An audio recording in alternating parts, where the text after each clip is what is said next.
Ang pinakamataas na tungkulin ng mamamayan ay lumaban natin na hindi bibigay ng pusa ang ating mga karapatan. Hindi kailanman paglilingkod si Marcos at si Duterte. Duterte panagutin! Duterte panagutin! Marcos sinilin!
Bilang magsisimula po ng ating programa, na sa bagong alyansang bayan sa kapagandang araw ng pananaligigang karapatang pantao sa inyong lahat. Sa araw na ito, pinapaalala natin sa ating sarili at sa buong bayan na ang karapatang pantao ay hindi isang regalo mula sa Estado, kundi likas na bahagi ng ating pagkatao. Ang ating mga karapatan ay inalienable, sabi ka sa Ingles.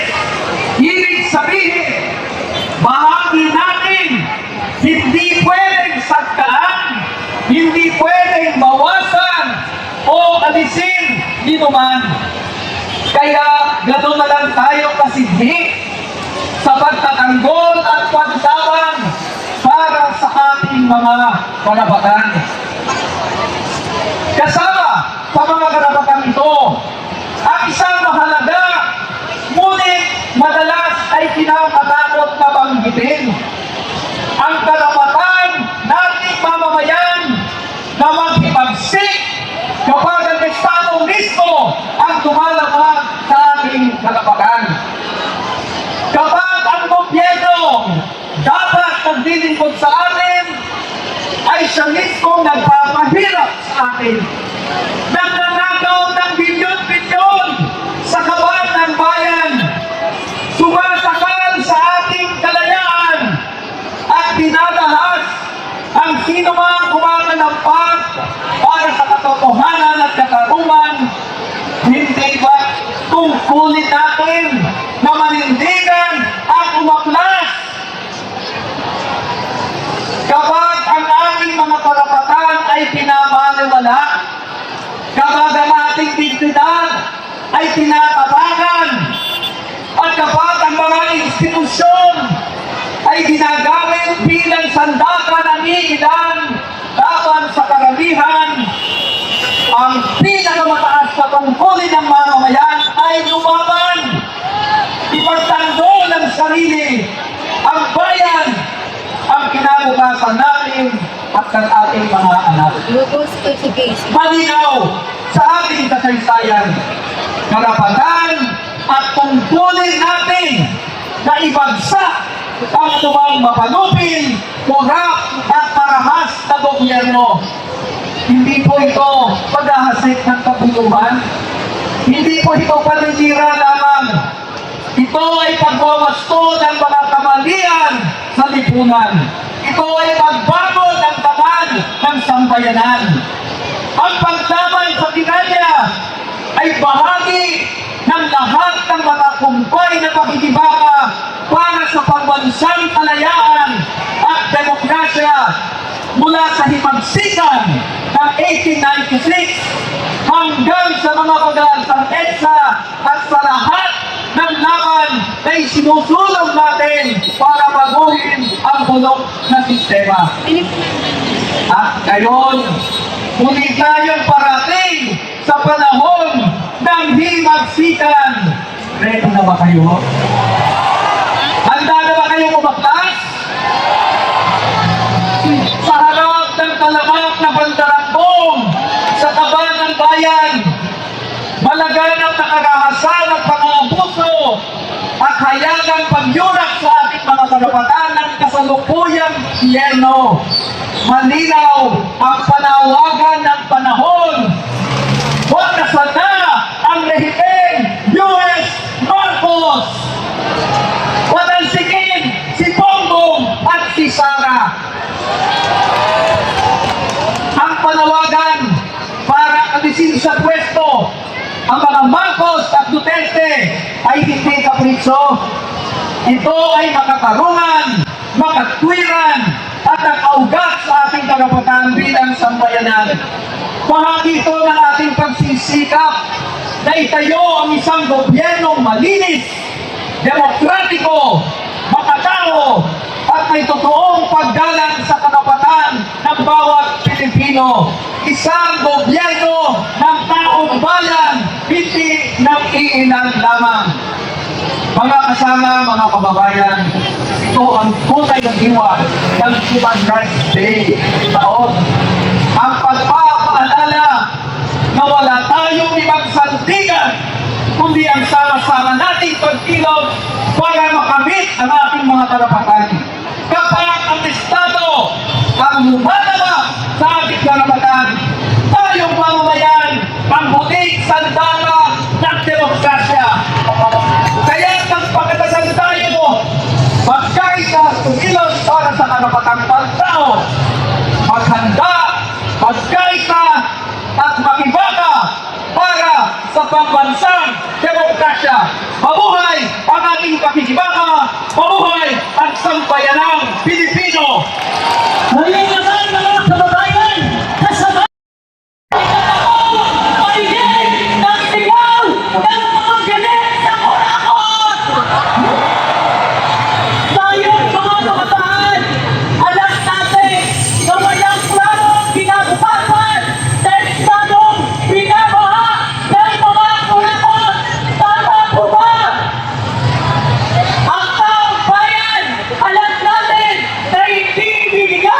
ng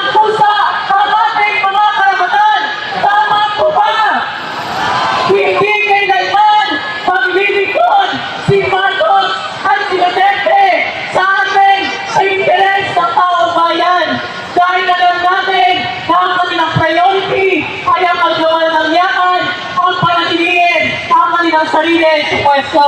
Alam natin na puro performative lang ang kanilang pinagagawa. Halimbawa, sa edukasyon, pinagmamayabang ni Marcos na ngayong taon daw, ibinigay ang pinakamataas na pondo sa sektor ng edukasyon. Ramdam ba yun ng mga kabataan? Hindi ramdam ng mga kabataan dahil sa patuloy na pagkukomersyalisa, pagkukolonya na at pagiging agresibo ng ating edukasyon. Tuloy-tuloy ang budget cut sa mga state universities and colleges. Sa sektor naman po ng ekonomiya, habang sinasabi, binubundak ang bulsa ng mga kurakot, nagpapakasasasiyaman ang mga kurakot sa ating bansa. Sinasabi, kasya daw ang 500 piso para sa Noche Buena. Kaya gayon, hindi kasya ang 500 piso para sa Noche Buena. Ang mararanasan ng taong bayan ay Leche Buena dahil sa patuloy na pamamarap pagpapahirap sa taong bayan. Habang patuloy na lumalaban ang mga kabataan, ang taong bayan dahil sa patuloy na pagpapahirap, pamamarap ng ating Estado. Ano ang tugon ng ating Estado? Ano ang tugon ng mga pulis, ni Marcos at Duterte mismo? Pangbarangay, pagsusumpina, pang-aresto, at forced disappearances. Deserve ba yun ng taong bayan?